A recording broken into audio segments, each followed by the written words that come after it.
Hello students, आज की bio की क्लास स्टार्ट करते हैं। पिछली क्लास में मैंने आपको पाचन तंत्र का डायग्राम ड्रॉ करके उसके जो भाग थे अंग, उन सब अंगों को मैंने आपको डिस्क्राइब कर दिया था शॉर्ट में।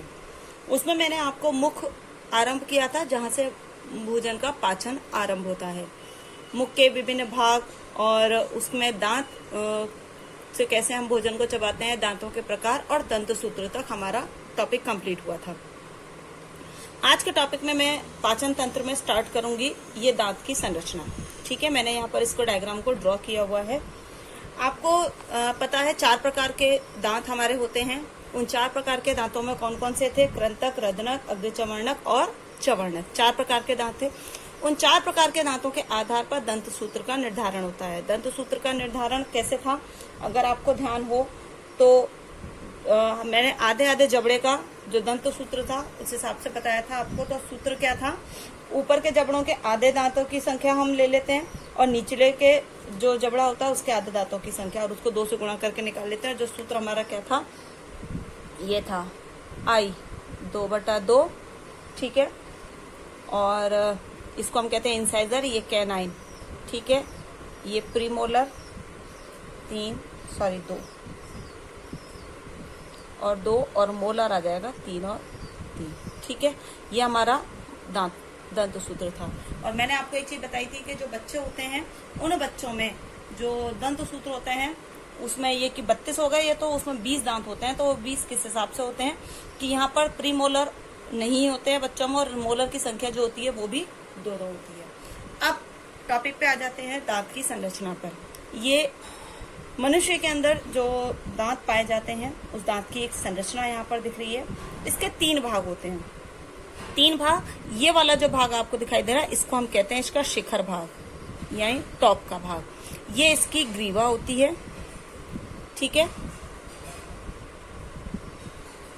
और ये इसका निचला वाला जो भाग है ये इसका मूल वाला भाग या जड़ वाला जो भाग होता है वो होता है। ठीक है, अब इसमें यहां से शिखर से आरंभ करते हैं। ये जो ऊपरी जो इसका जो भाग होता है शिखर वाला भाग, ये भाग मसूड़े से बाहर की ओर होता है, इसलिए हम इसको क्या कहते हैं? शिखर। ग्रीवा वाला जो भाग होता है ये मसूड़े में स्थित भाग को हम जो ग्रीवा है वो कहते हैं, जहां पर ये मसूड़ों से बिल्कुल दबा हुआ या सटा हुआ रहता है। निचला जो भाग जो मसूड़े के अंदर दबा हुआ रहता है उस भाग को हम कहते हैं यहाँ पर ये मूल वाला भाग।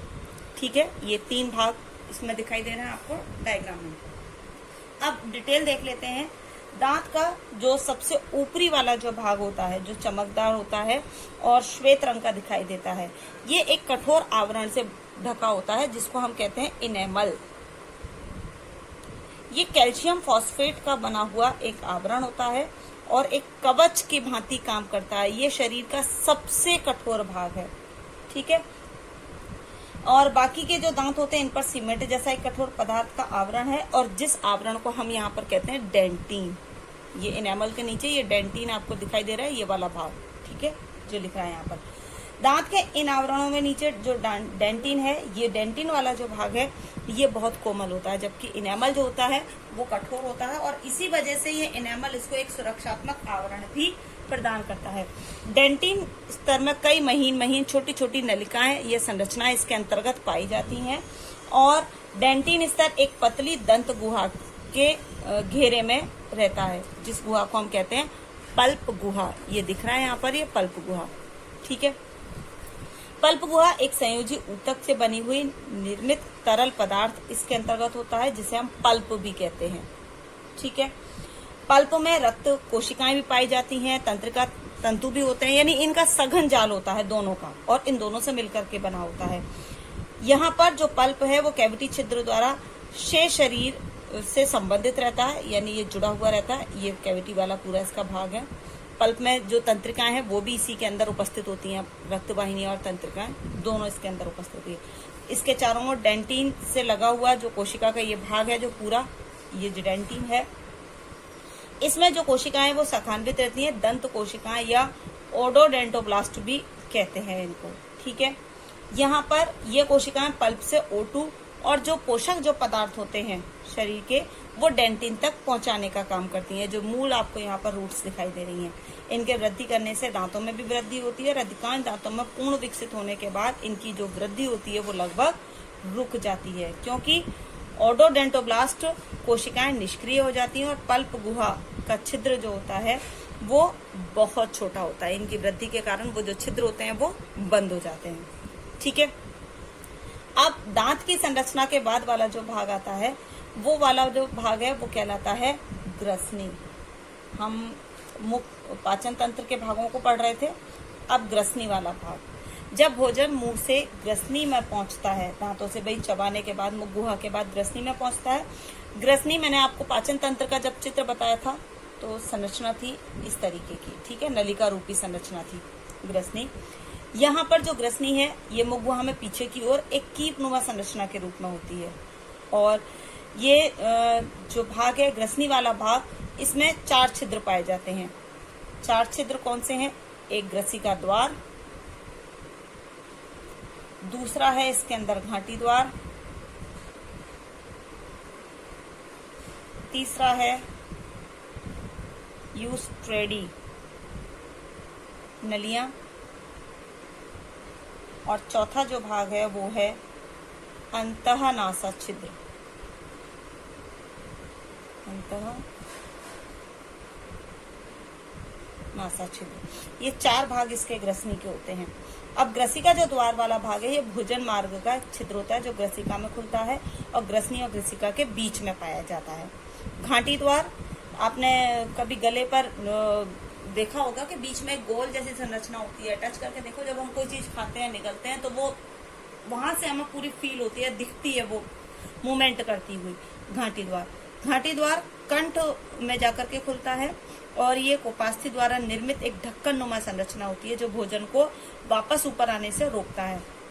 भोजन को निगलते समय घाटी द्वार को बंद कर देता है, जिससे भोजन के जो कण हैं वो किसमें, सांस नली में ना जाएं। ठीक है, ये महत्वपूर्ण भूमिका निभाता है घाटी द्वार। यूस्ट्रेडी जो नलियां होती हैं ये पार्श्व में एक एक छोटी यूस्ट्रेडी नलिया के छिद्र में खुलते हैं और ये ग्रसनी को मध्य कांड से भी जोड़ने का काम करते हैं। ठीक है, अंतःनासा छिद्र, ये ग्रसनी के पृष्ठतल पर खुलते हैं, भोजन को निगलते समय वेलम पैलेटाई के छिद्रों को बंद करने का काम भी करते हैं। ठीक है, अब भोजन ग्रसनी से कहाँ पहुंचता है? इस तीसरे भाग से चौथा भाग ग्रसिका में। ठीक है, डायग्राम आपको ध्यान होगा, हर बार तो पाचन तंत्र का चित्र बना करके आपको नहीं समझाया जा सकता। मैंने पिछली क्लास में बनाया था पाचन तंत्र का चित्र, अब मैं केवल नामों को ही डिस्क्राइब करूंगी यहाँ पर। ठीक है, नासा छिद्र ग्रसिका, ग्रसनी के पश्चात जो भोजन है वो ग्रसिका में जाता है। ये सीधी नलिकाकार संरचना है जो ग्रसनी को आमाशय से जोड़ने का काम करती है और ये आमाशय में खुलती है। इस ग्रसिका में श्लेष्मा ग्रंथियां होती हैं, परंतु ये पाचक ग्रंथियों का इसमें कोई भूमिका नहीं होती है। ठीक है, ग्रसिका केवल एक मीडिएटर की भांति काम करती है, यानी केवल भोजन को आमाशय तक पहुंचाने का काम करती है। इसके अलावा इसका ग्रसिका का कोई ऐसा काम नहीं है। ठीक है, अब उसके बाद जो संरचना आती है वो आती है आमाशय। ठीक है, आमाशय एक महत्वपूर्ण भाग है इस पाचन तंत्र का। क्यों? क्योंकि यहाँ भोजन काफी लंबे समय तक ठहरता है। ठीक है, आमाशय उदर गुहा में बाईं ओर पाया जाता है और इसकी संरचना कुछ इस तरीके की, ये एक थैलेनुमा संरचना के रूप में पाया जाता है जो आमाशय है। और आमाशय की जो भित्ति होती है वो लचीली होती है। ठीक है, इसकी जो संरचना होती है इसमें वलन पाए जाते हैं, यानी अंदर से ये फोल्डेड होती है, जिससे इसकी जो भित्ति है वो लचीली और सॉफ्ट हो जाती है और जो भोजन है वो सुगमता से आगे की ओर बढ़ जाता है। ठीक है, ये वाला जो भाग ये तो ग्रसिका है। देखो, मैं इसी के माध्यम से आपको समझा देती हूँ, डायग्राम के माध्यम से। ये ग्रसिका वाला भाग जहां से भोजन इस आमाशय में आता है, ये भाग जहां से ये जुड़ता है इसको हम कहते हैं कार्डियक कपाट। आमाशय के भी 3 भाग हैं। ये वाला जो भाग आपको दिखाई दे रहा है ये फंडस वाला भाग है। ये वाला जो भाग जहां से भोजन प्रवेश कर रहा है इसको हम कहते हैं जठरागम भाग। ठीक है, ये मध्य वाला भाग फंडस का, और ये सबसे लास्ट वाला भाग जिसको हम कहते हैं जठर, जठर निर्गामी भाग, ठीक है।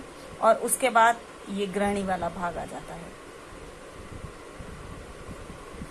ये आमाशय की संरचना है, ये पूरे आमाशय की। आमाशय जो हमारी उदर गुहा है उसमें बाई ओर होता है और डायफ्राम के नीचे स्थित होता है।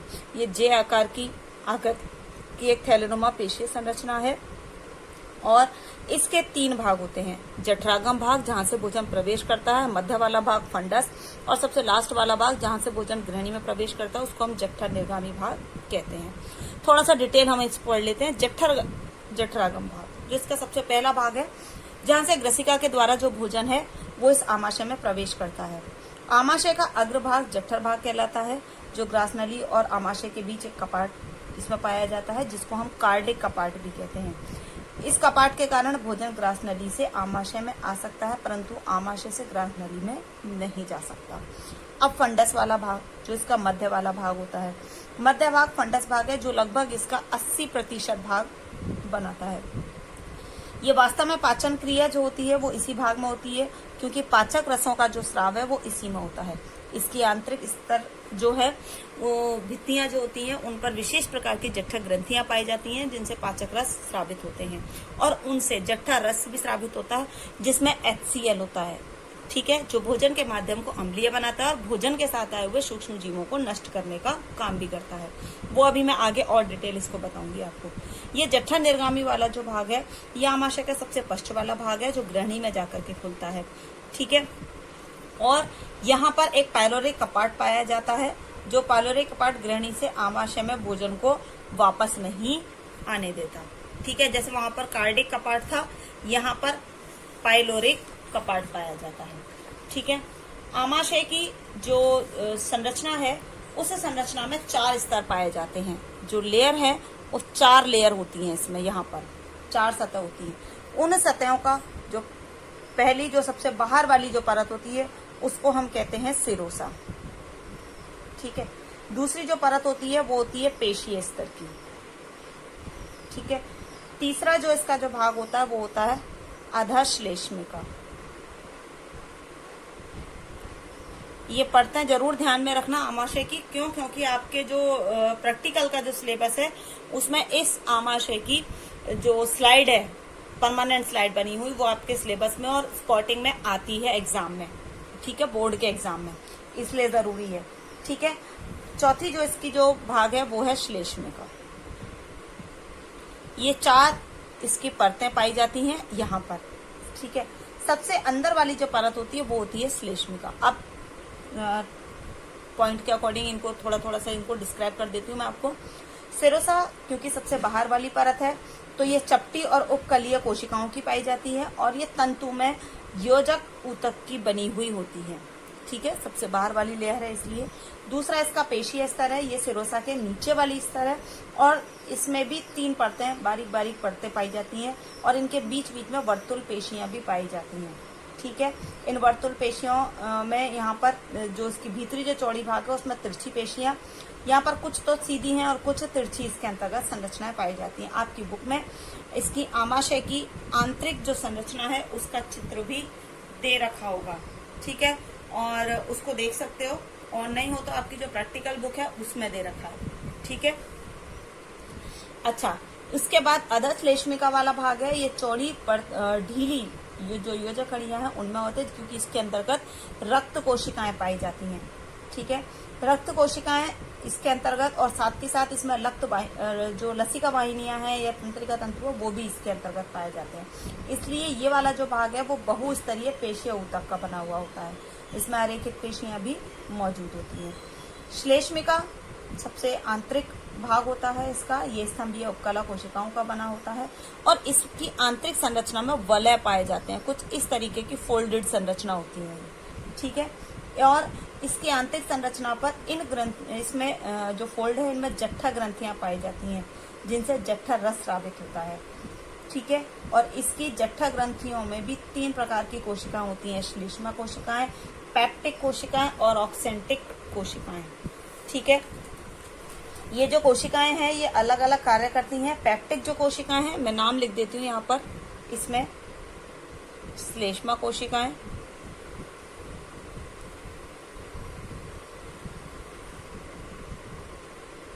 दूसरी पेप्टिक कोशिकाएं, और तीसरा जो भाग होता है वो होता है ऑक्सेंटिक कोशिकाएं। ठीक है, ये 3 प्रकार की कोशिकाएं इसके अंतर्गत होती हैं। ये श्लेष्मा का स्राव करती हैं, जो पेप्टिक कोशिकाएं होती हैं। ये जाइमोजोन कोशिकाएं हैं, जो मुख्य कोशिकाएं इनको हम कह सकते हैं। ये पेप्सिनोजन और प्रोरिन नामक एक निष्क्रिय एंजाइम का स्राव करती हैं। ऑक्सेंटिक जो कोशिकाएं होती हैं ये पैराइटल कोशिकाएं होती हैं, जो HCl का स्राव करती हैं। मैंने आपको बताया था HCl जो इसके भोजन के माध्यम को अम्लीय बनाने का काम करता है। साथ के साथ जो भोजन के साथ आए हुए जो सूक्ष्म जीव होते हैं उनको नष्ट करने का काम भी HCl करता है, क्योंकि ये कैसा हो जाएगा, स्ट्रॉन्ग एसिड यानी अम्लीय प्रकृति का हो जाएगा इसका माध्यम, जो भोजन इसके अंदर आएगा। तो अम्लीय माध्यम का जब हो जाएगा तो इसके भोजन के में जो बैक्टीरिया वगैरह जो इसके अंदर होंगे या जो वायरस वगैरह जो होंगे भोजन के साथ आते हैं, तो वो सूक्ष्म जीवों को नष्ट करने का या बैक्टीरिया वगैरह को नष्ट करने का काम भी करता है ये HCl। ठीक है, और इसमें ऑक्सेंटिक में ये पैराइटल कोशिकाएं हैं, और इसमें नैज कारक का भी स्राव होता है, जो कि B12 के अवशोषण के लिए भी आवश्यक होता है। अब यहाँ से जो भोजन है, वहाँ इस आमाशय में जो भोजन है काफी लंबे समय तक ठहरता है, मतलब 2 से 4 घंटे तक भोजन ठहरता है, जिससे जो भोजन है उस भोजन का जो आंतरिक जो इसकी जो आंतरिक भित्ति है वो पेशीय है, तो इसमें क्रमाकुंचन गति होती है। क्रमाकुंचन की वजह से ये कभी फैलता सिकुड़ता है, तो जिससे भोजन का मंथन हो जाता है, और जो HCl है और जो विभिन्न जठर ग्रंथियों से निकलने वाले जो पाचक रस हैं, इन कोशिकाओं से निकलने वाले जो एंजाइम्स है वो उसके अंदर मिक्स हो जाते हैं, जिससे भोजन के जो जटिल कार्बनिक अणु होते हैं वो टूट करके सरल कार्बनिक अणुओं में परिवर्तित हो जाते हैं, और वो सरल अणु वाला जो भोजन है या जो इसमें से आधा पचा हुआ जो भोजन है वो अब जठर निर्गामी वाले भाग से इस ग्रहणी में प्रवेश करता है। अभी आमाशय और आंत की जो भोजन की जो पाचन की प्रक्रिया वो टॉपिक अलग से आएगा। अभी केवल मैं आपको जो प्रोसेस है केवल पाचन तंत्र की पूरी उस पाचन तंत्र की प्रोसेस को ही समझा रही हूँ यहाँ पर। ठीक है, यहाँ से भोजन जो है वो किसमें पहुंच जाता है, ग्रहणी में। ग्रहणी एक लंबी बेलनाकार संरचना होती है जो लगभग 25 सेंटीमीटर की होती है। ठीक है ना, लगभग उसकी जो लंबाई है ग्रहणी की वो लगभग 25 सेंटीमीटर की होती है, और ये यू आकार के समान की होती है। ठीक है, इसके भी कई सारे भाग हैं। जो ग्रहणी है ये आंत का ही एक भाग है, और इसमें भी जैसे मध्यांत शुद्रांत 3 भाग इसके, ग्रहणी मध्यांत और शुद्रांत 3 भागों में डिवाइडेड है ये छोटी आंत जो है। ठीक है, यहाँ से ग्रहणी वाला जो भाग है उसके पश्चात जो भोजन है वो कहाँ पहुंचता है, मध्य वाले भाग में, जो लंबा सकरा भाग है जिसको हम जेजुनम भी कहते हैं। इसकी लंबाई लगभग 1 मीटर की होती है। ठीक है, तीसरा जो भाग होता है शुद्रांत, सबसे अंतिम भाग होता है ये ग्रहणी का, सॉरी छोटी आंत का, और ये इसका एक भाग बृहदांत्र से जुड़ा हुआ होता है। ठीक है, छोटी आंत का भाग। छोटी आंत में ऐसा कहते हैं कि भोजन का पूर्ण रूप से पाचन होता है। क्यों, और पचने के पश्चात जो पचा हुआ जो भोजन है वो भी उसकी आंतरिक सतह के द्वारा अवशोषित कर लिया जाता है। अब ग्रहणी जो है उसकी जो संरचना अगर हम देखें तो ग्रहणी की आंतरिक संरचना में भी कई सारे स्तर पाए जाते हैं, जिनमें पेरिटोनियम, पेशीय स्तर, अधश्लेष्मिका और श्लेष्मिका। इसी प्रकार के ये 3 स्तर तो हैं। या सिरोसा की जगह केवल पेरिटोनियम स्तर आता है जो उपकलीय कोशिकाओं का होता है, और इन परतों के माध्यम से इसमें मैंने आपको पहले ही बताया था कि जितने भी भाग होते हैं उनमें लचीलापन होने के लिए, अवशोषण के लिए उनकी जो सतह होती है उसमें इस प्रकार के वलन या फोल्डेड पाए जाते हैं। ऐसे ही इस छोटी आंत की आंतरिक सतह में भी इस प्रकार के वलन पाए जाते हैं। इन वलनों के माध्यम से जो पचा हुआ जो भोजन है वो इसकी सतह के क्षेत्रफल को बढ़ा देता है, जिससे वो ज्यादा से ज्यादा पचा हुआ भोजन इसके माध्यम से अवशोषित भी कर लेता है। अब जो पचा हुआ जो भोजन है वो छोटी आंत के माध्यम से कहाँ पहुंच जाता है, बड़ी आंत में। बड़ी आंत जिसको हम बृहदांत्र कहते हैं। ठीक है, वृदांत्र वाला जो बड़ी आंत वाला जो भाग होता है, ये इलियम के सबसे पीछे वाला जो भाग है उसको हम कहते हैं। ये 1.5 मीटर वाला भाग है इसका, बड़ी आंत का। ठीक है, 1.5 मीटर वाला भाग है। ये पीछे की ओर बड़ी आंत में खुलती है, छोटी आंत, जिसको हम वृदांत्र या बड़ी आंत भी कहते हैं। 3 भाग इसके मुख्य रूप से होते हैं। पहला भाग होता है इसका सीकम, दूसरा जो भाग होता है वो होता है कोलन। ठीक है, और जो इसका जो तीसरा भाग होता है उसको हम कहते हैं मलाशय। 3 भाग होते हैं। सीकम वाला जो भाग है ये छोटी और बड़ी आंत की संधि वाला भाग है, जो थैलेनुमा आकृति का होता है, और सीकम के सिरे पर उंगली के समान बंद प्रवर्धी पाए जाते हैं, जिनको हम कृमि रूपी परिशेषिका भी कहते हैं, अपेंडिक्स जिसको कहा जाता है। ठीक है, यह आहार नाल का एक अवशेषी अंग भी माना जाता है। और उसके पश्चात जो भोजन है वो पहुंचता है बृहदांत्र या फिर कोलन में। ठीक है, कोलन एक लंबी और अकुंडलित संरचना है, लेकिन इसका जो आकार है वो यू के जैसा है। यू के आकार की ये संरचना है। इसकी दीवार पर छोटी छोटी थैलियों के समान जो फूली हुई संरचना होती है, जो इसके भोजन जो इसमें से जल वगैरह है, जो खनिज लवण है, उनको अवशोषित करने के लिए क्षेत्रफल या माध्यम प्रदान करती है। ठीक है, और इसके मध्य स्तर पर अनुलंब पेशीय बैंड्स भी पाए जाते हैं, जो उनको बचे हुए भोजन के विभिन्न भागों को अवशोषित करने का काम करते हैं।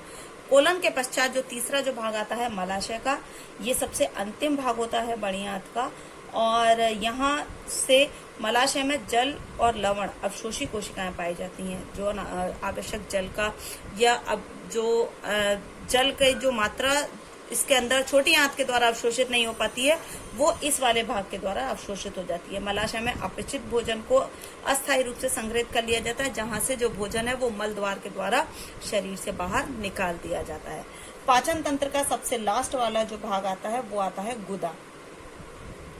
गुदा वाला भाग सबसे अंतिम छोर कहलाता है पाचन तंत्र का, क्योंकि यहाँ से जो भोजन है जो शेष रह जाता है बिना पचने के पश्चात, उस भोजन को गुदानाल के द्वारा शरीर से बाहर निष्कासित कर दिया जाता है। आज के इस टॉपिक में पाचन तंत्र के विभिन्न अंगों का आपको डिस्क्रिप्शन मैंने करके बता दिया।